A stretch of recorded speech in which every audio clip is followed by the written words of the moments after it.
والمرسلین اما بعد فاعوذ باللہ من الشیطان الرجیم بسم اللہ الرحمن الرحیم۔ مسئلہ نمبر 19 چل رہا تھا زکوٰۃ کا بیان کہ یعنی جو قرض میادی ہو، میاد جس قرض کی میاد مقرر کی جاتی ہے، کیا ایسے قرض پر زکوٰۃ واجب ہے یا نہیں ہے؟ یہاں سے ہم شروع کرتے ہیں کہ جس قرض کی میاد مقرر ہو، یعنی جو دین میادی ہو، وہ مذہب صحیح میں وجوب زکوٰۃ کا معنی نہیں ہے، یعنی زکوٰۃ واجب ہوگی۔ جو قرض مقرر ہے، جس قرض کی میاد مقرر ہے، وہ وجوب زکوٰۃ کا معنی نہیں ہے، یعنی زکوٰۃ واجب ہوگی اس پر۔ ہاں مقرر ہو گیا نا، وقت مقرر ہو گیا بس، جی زکوٰۃ واجب ہوگی۔ اب چونکہ عادتاً جو قرض مہر کا مطالبہ نہیں ہوتا، قرض مہر ہوتا ہے، دین مہر، اس کا مطالبہ نہیں ہوتا۔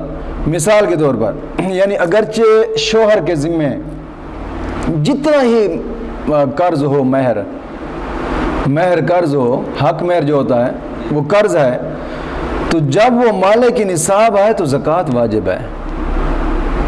اگرچہ وہ کہہ دے کہ میں نے جناب جی حق مہر میں لکھوایا تھا کہ یہ میں نے اپنی بیوی کو فیکٹری پوری دینی ہے حق مہر میں، اب وہ یہ اس کو قرض سمجھتا رہے، اس پر پھر بھی زکوٰۃ واجب ہے۔ سمجھ آ گئی مسئلہ کہ نہیں آیا؟ خصوصاً مہر مؤخر جو عام طور پر یہاں رائج ہے، مہر مؤخر جو عام طور پر یہاں رائج ہے، یعنی جس کی ادا کی کوئی میعاد معین نہیں ہے، جس کی میعاد کوئی معین نہیں ہوتی، اس کے مطالبہ کا تو عورت کو بھی حق نہیں ہے۔ یعنی کسی نے مہر مؤخر ہوتا ہے کہ جناب علی اس کی میعاد کوئی مقرر نہیں کی ہے، بس مطلقاً لکھ دیا جناب جی مہر مؤخر، میعاد کوئی مقرر نہیں ہے۔ اب اس جناب جب میعاد مقرر نہیں ہے تو عورت ہی اس کا مطالبہ نہیں کر سکتی، اس وقت مطالبہ کر دے گی جب تک اس کو موت نہ آ جائے، یا شوہر مر جائے یا پھر اس نے طلاق دے دی تو پھر یہ مطالبہ کر سکتی، اس سے پہلے نہیں مطالبہ کر سکتی۔ دوسرا مسئلہ یہ ہے کہ عورت کا نفقہ، یہ عورت کا نفقہ شوہر پر قرض نہیں قرار دیا جائے گا۔ مت کو یہ سمجھے کہ جناب جی مجھ پر عورت کا نفقہ قرض ہے لہٰذا اس لیے میں زکوٰۃ نہیں دیتا۔ عورت کا جو نفقہ ہے یہ شوہر پر قرض قرار نہیں دیا جائے گا جب تک قاضی نے حکم نہ دیا ہو یا دونوں نے باہم بیٹھ کر صلح نہ کر لیا ہو، سمجھوتا نہ کر لیا ہو۔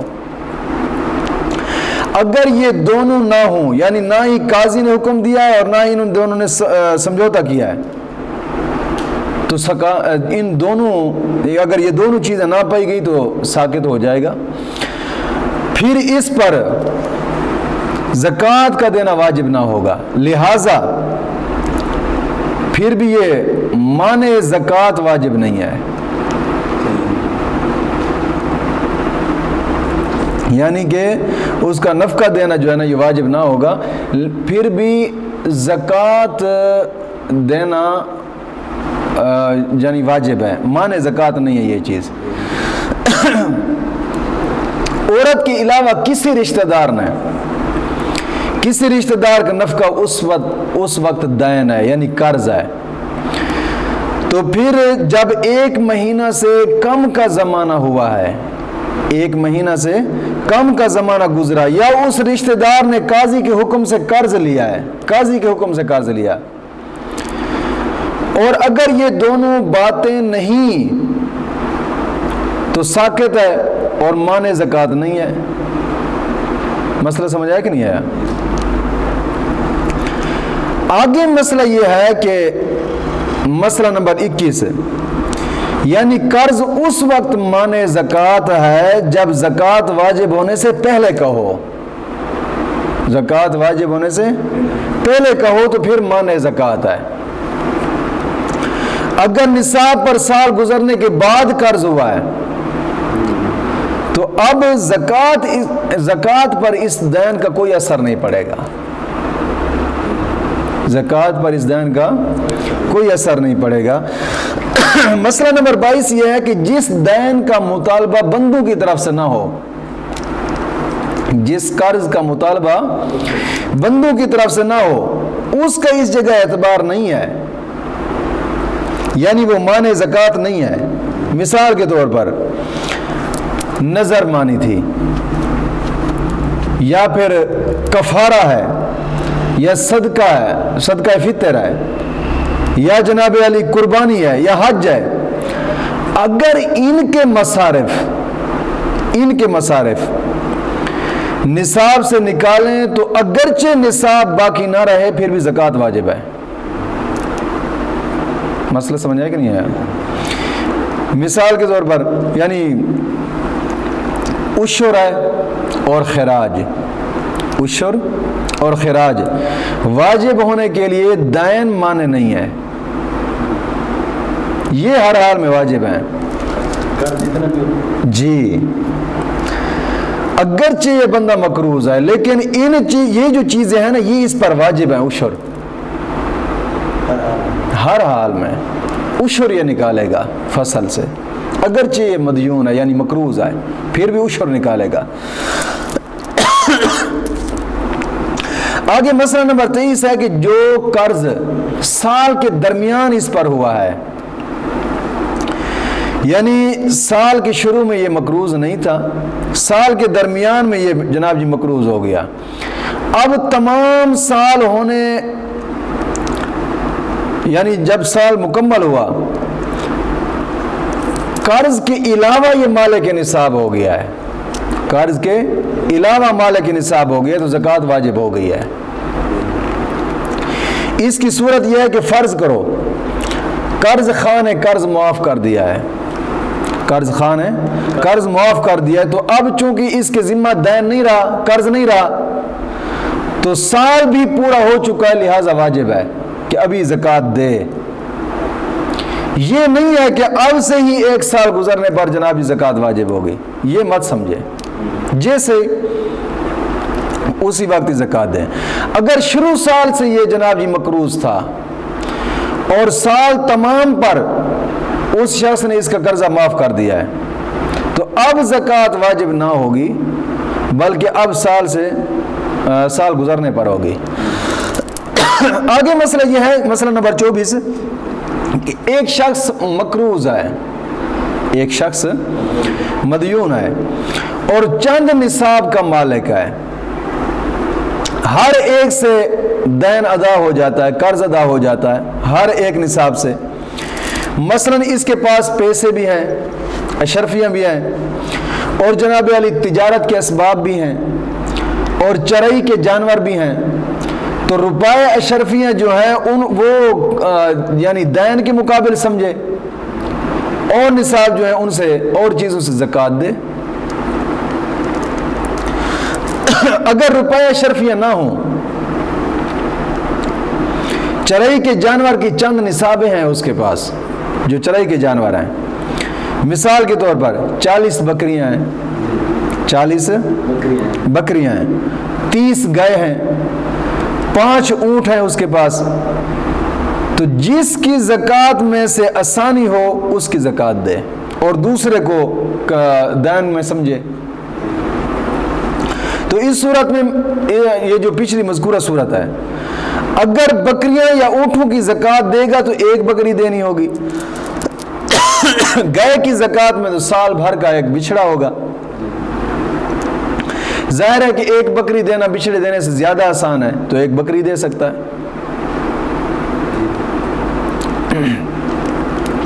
اگر برابر ہوں تو پھر اس کو اختیار ہے، مثلا 5 اونٹ ہیں اور 40 بکریاں ہیں تو دونوں کی زکوٰۃ 1 بکری ہے، اسے اختیار ہے کہ جناب علی جس سے چاہے دین کے لیے سمجھے اور جس سے چاہے جس کی زکوٰۃ دے دے، اس کی مرضی ہے.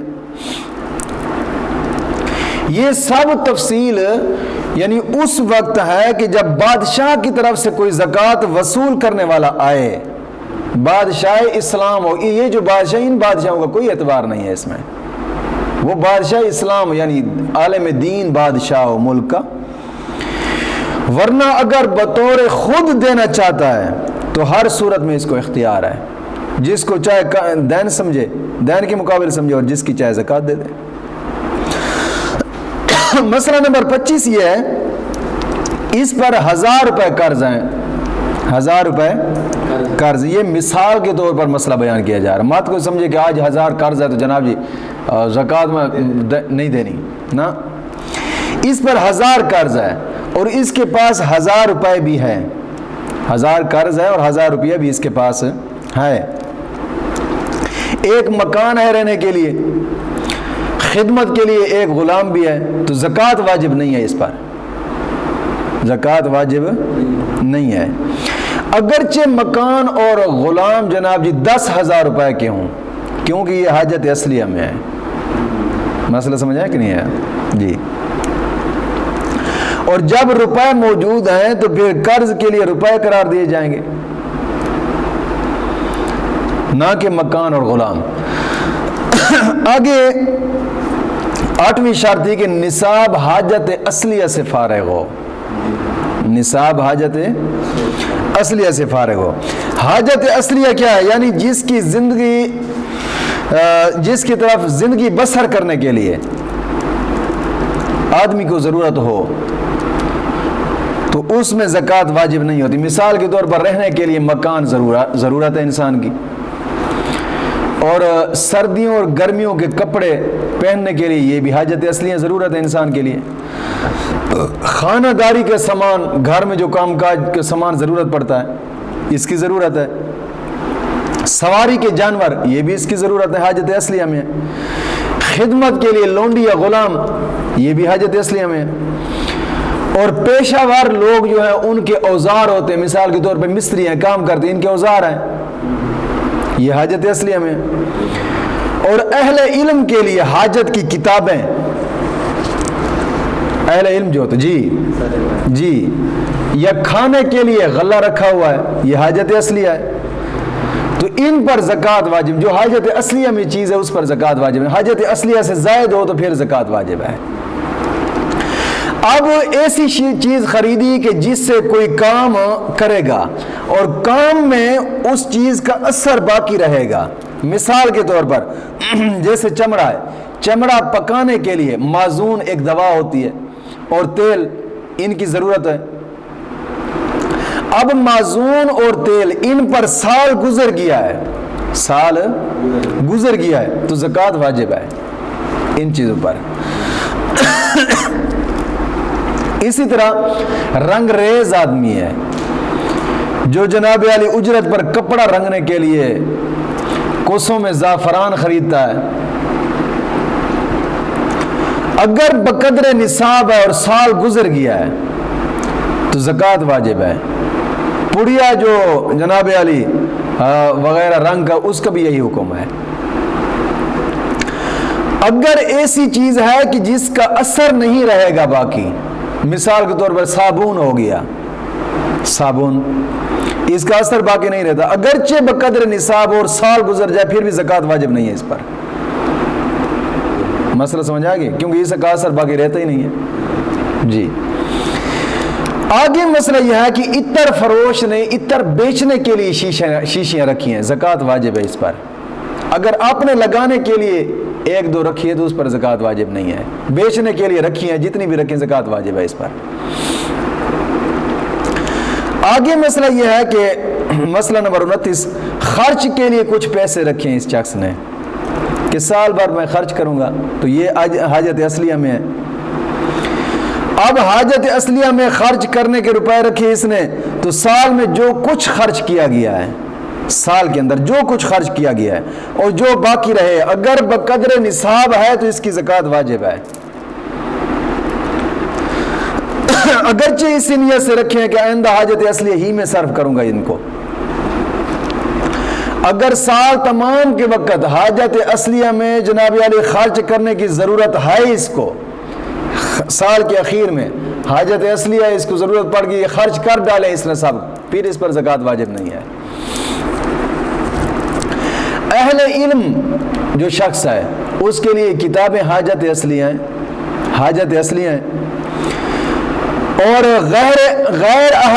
غیر جو اہل علم ہے اس کے پاس بھی جناب علی کتابیں ہیں، تو پھر بھی کتابوں کی زکوٰۃ نہیں ہے، چاہے کہ وہ اہل علم کے پاس ہیں یا غیر اہل علم کے پاس ہیں، ان پر زکوٰۃ واجب نہیں ہے، دونوں کے پاس۔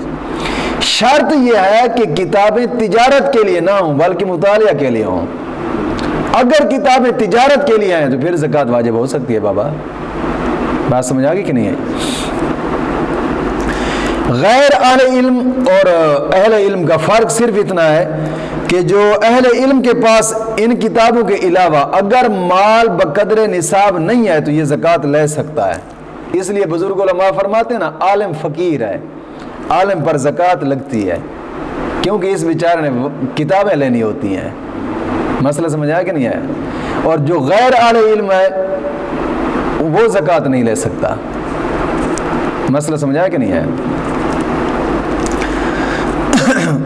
فرق یہ ہے کہ جب 200 درہم کی قیمت کی کوئی کتاب ہو اس کے پاس،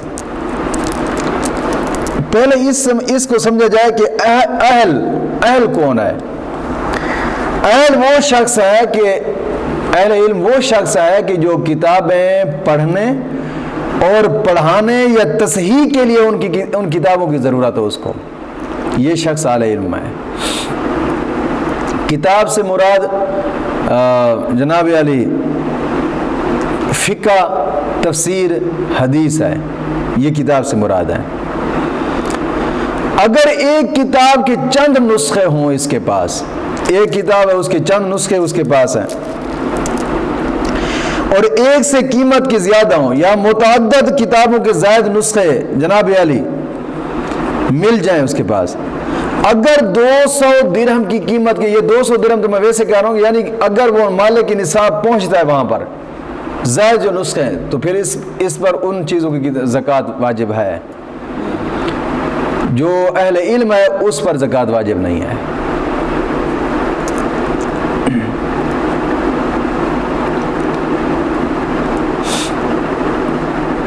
لیکن اہل علم شخص کے لیے یہ ہے کہ اگر نسخے اس کے پاس زائد ہیں کتابوں کے تو یہ زکوٰۃ لے نہیں سکتا، یہ مسئلہ ہے اس شخص کے لیے۔ جی اب آگے مسئلہ یہ ہے کہ حافظ قرآن کے لیے جو قرآن ہے یہ حاجت اصلیہ نہیں ہے، غیر حافظ جو قرآن جو ہے اس کے لیے قرآن حاجت اصلیہ ہے۔ مسئلہ سمجھ آیا کہ نہیں آیا؟ اگر مصحف شریف اس کے پاس زیادہ ہیں اور ان کی قیمت کے ساتھ یہ جناب علی حاجت اصلیہ کو مالک نصاب بنتا ہے، اب زکوٰۃ لینا جائز نہیں ہے اس کے لیے۔ آگے مسئلہ یہ ہے کہ طبیب کے لیے طب کی کتابیں ہیں، یہ حاجت اصلیہ ہیں، اگر مطالعہ یہ کرتا ہے تو مطالعہ رکھتا ہے۔ بات سمجھ آئے کہ نہیں؟ علم نحو، علم صرف، علم نجوم، دیوان، قصے، کہانیاں، یہ کتابیں جو ہیں یہ حاجت اصلیہ نہیں ہیں، اگر یہ ہیں تو پھر ان کی زکوٰۃ ہے۔ بات سمجھ آئے کہ نہیں ہے؟ اور اصول فقہ، علم کلام، اخلاق کی کتابیں جیسے کیمیاء سعادت، یہ کتابیں، احیاء العلوم، یہ حاجت اصلیہ میں ہیں۔ کفار اور بد مذہبوں کے رد کے لیے اور اہل سنت کی تائید کے لیے جو کتابیں ہیں وہ حاجت اصلیہ ہیں۔ مسئلہ سمجھ آیا کہ نہیں ہے؟ اگر اسی طرح عالم بد مذہب آدمیوں کی کتابیں رکھتا ہے، صرف بد مذہبوں کا رد کرنے کے لیے ان کی کتابیں رکھتا ہے تو یہ بھی حاجت اصلیہ ہیں، ان پر بھی زکوٰۃ واجب نہیں ہے۔ اور جو بد مذہبوں کی کتابیں ہیں غیر عالم کو تو وہ کتابیں دیکھنا بھی جائز نہیں ہے نا، عالم دین صرف رکھ سکتا ہے ان کے رد کے لیے۔ آج کے سبق یہاں تک، اور کل انشاءاللہ العزیز اس سے آگے پڑھیں گے۔